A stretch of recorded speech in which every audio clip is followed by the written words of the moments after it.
we are going to be doing, or I am anyways,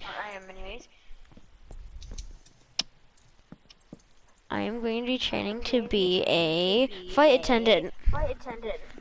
So I've come He to, loved work. He loved his flights at Imperial so much, he decided he wanted to work for us. so I'm here at the Crew Training Center, of course, Imperial Atlantic.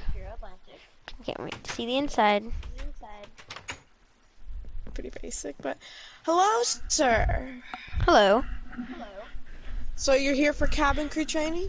Yes. You see we're in our senior uniform. Just come up here real quick so I can get uniforms prepped for you. You're not Okay. going to be wearing our Imperial at base uniforms. You will be using our trainee uniforms. Okay.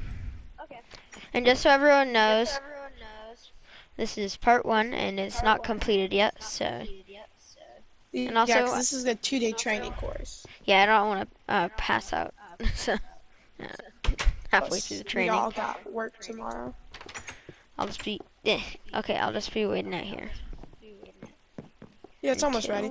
So, I'm going to go over the basic things that you're going to need to have. A couple questions for you, of course, Adam, because you never did fill out the application, which I'm kind of fine with because I really need employees for this company.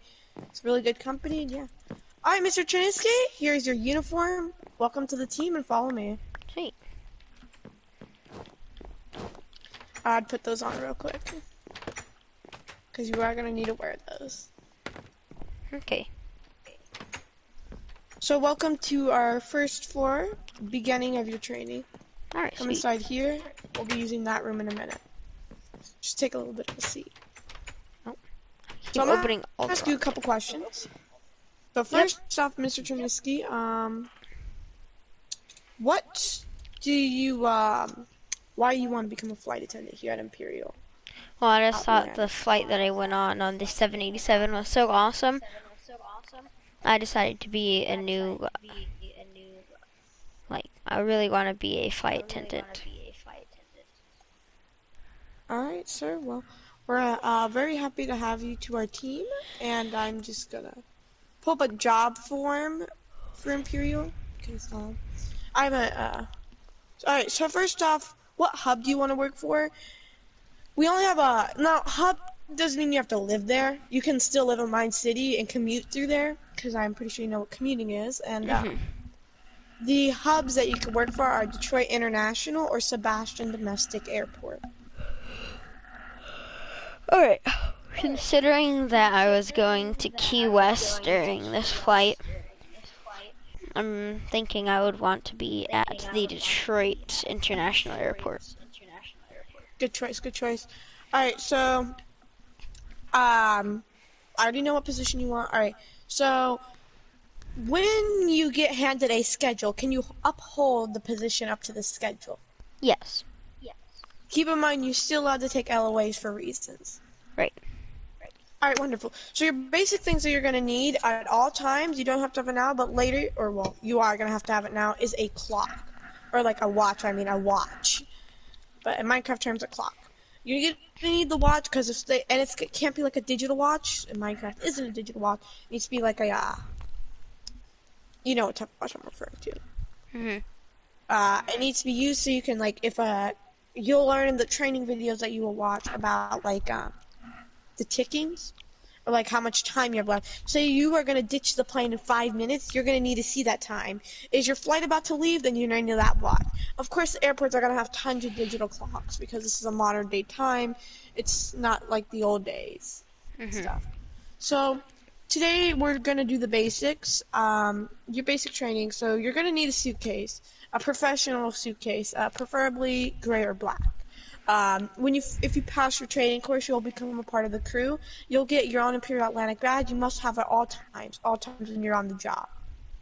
Do not flash your badges on videos, because those can be used to get through airport security. Your serial number to that badge will be on the badge.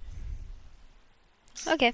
You will have a crew paper, which it's the tag. We're going to call it tag. Must stay in the front of your suitcase, so when you are going through the clearance at security, you get your own private security for crew.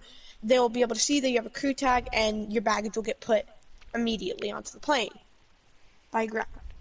So, So there's some basic stuff that I want to teach you. So if you follow me, before we do the simulator, the cabin simulator, tomorrow I'm gonna add seats so we can sit down. But for now, go to the very top floor with me, please.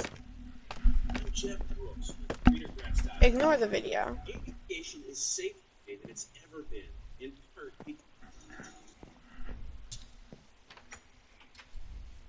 So each airline, of course, Mr. Chernisky has their own way of ditching. Wow. Okay, this is the only room that hasn't been cleared out. So, actually, no, we're gonna use the other room. It's more private, more enclosed. Alright, so I want you to sit down right here for me, please. You will be having a test, keep in mind, because this is kind of like a class. Alright, can you back up? Back up. Nope, wrong spot. There you go. Alright, take a seat. So, each airline has a slightly different thing, such as Delta is bend over, stay down. South African Airways is brace, get your heads down. U.S. Airways, which is now out of business, was heads down, stay down. Each airline, it's all the same thing. It's all telling you to get into the brace position, except one is in a different than the other. Right. Such, keep in mind, you are like the face of the airline. When you're on duty, you're expected to keep professionalism, and what you'll typically... This is what you'll typically hear. That's what you'll typically hear. You gotta be able to handle pressure. Yep. Alright, if you can handle pressure, so our airline goes brace, get your heads down. Alright, remember that, brace, get your heads down. So there's tons of different types of ways of ditching. There's ditching number one. It's a typical runway, like if the plane cannot take off properly, they will typically they will full on ditch the plane. Something will happen with the engines. Everyone's gonna fly. When it's a plane ditch or a takeoff ditch, it's unexpected, so you will get thrown. Well, not thrown, but okay, when you're sitting in the jump seat, you're expected to sit in a certain position. Keep that in mind.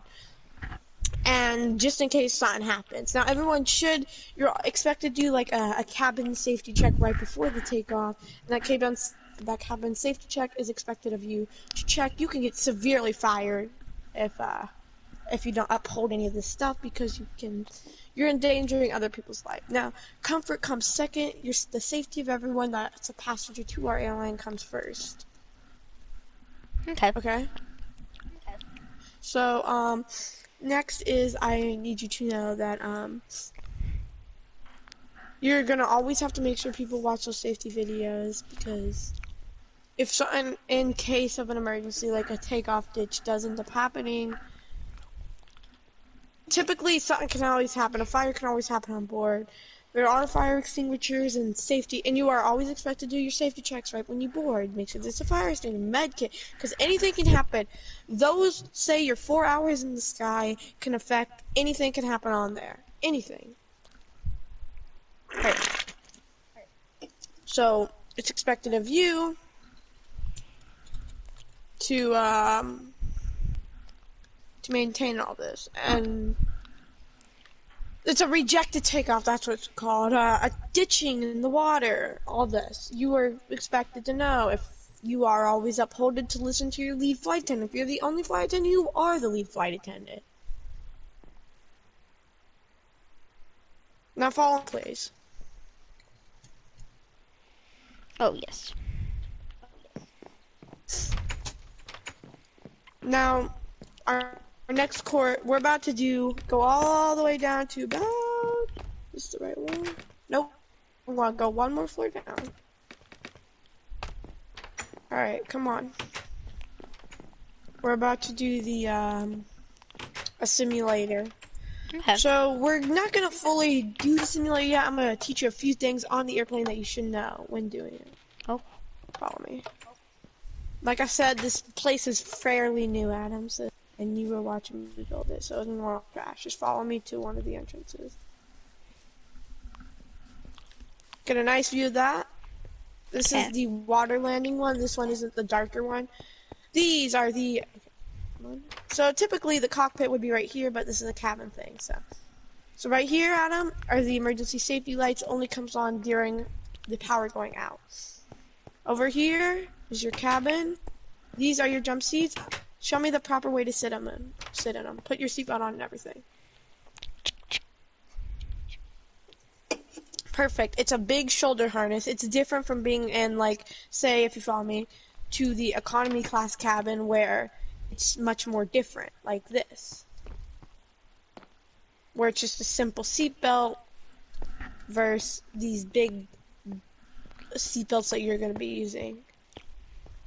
Yep. Now, a couple things to know if you come outside. I'm going to show you all our different type of doors. There's door number 1, which is the main cabin door. And door number 2, which is the wing exit. Now, on this plane, the wings were removed. I need you to know how to open all these windows and how to properly get through them. Now, typically, the wing exit should be like this. It's a typical big type of thing. It's not going to always be located as red, but for the training course, you can tell the difference. I'm using a red window in this training course for your example proper because, as you can see, there's actually going to be an outline, and the outline should look, hang on.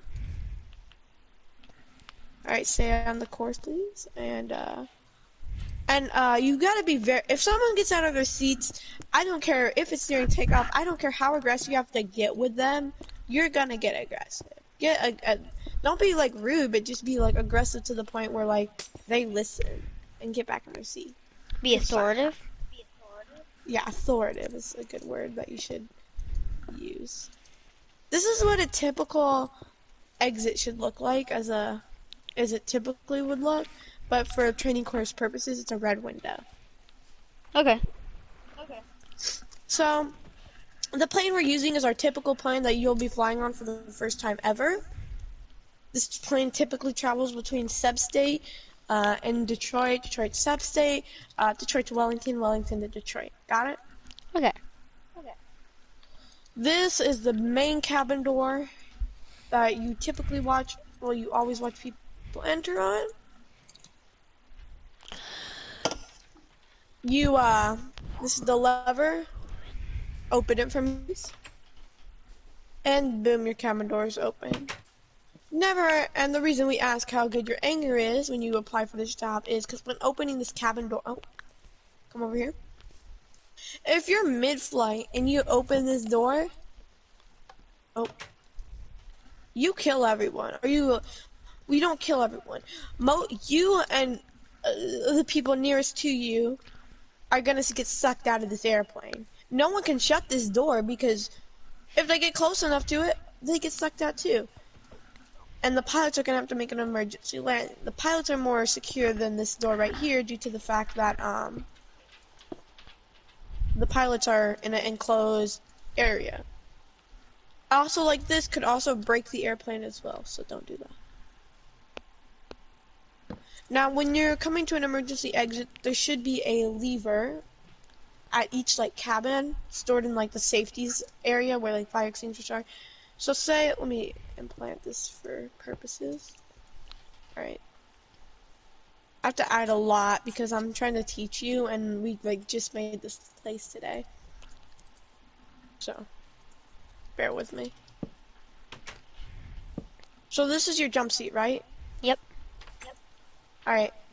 Let's say this, alright, let's say this right here is the door, but you know what it's gonna like, not the door, but the bearing.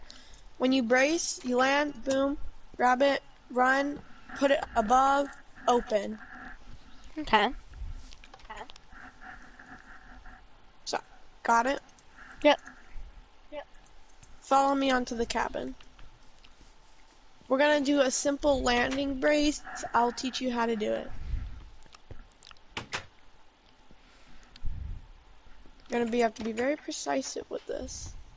So, that's what I gotta say. It's very, very precise. So I'm just gonna for a minute. Bend over, stay down. Oh my gosh, I'm so addicted with that in my head. Hey Adam, bend over, stay down. That's kinda sus. Oh my gosh.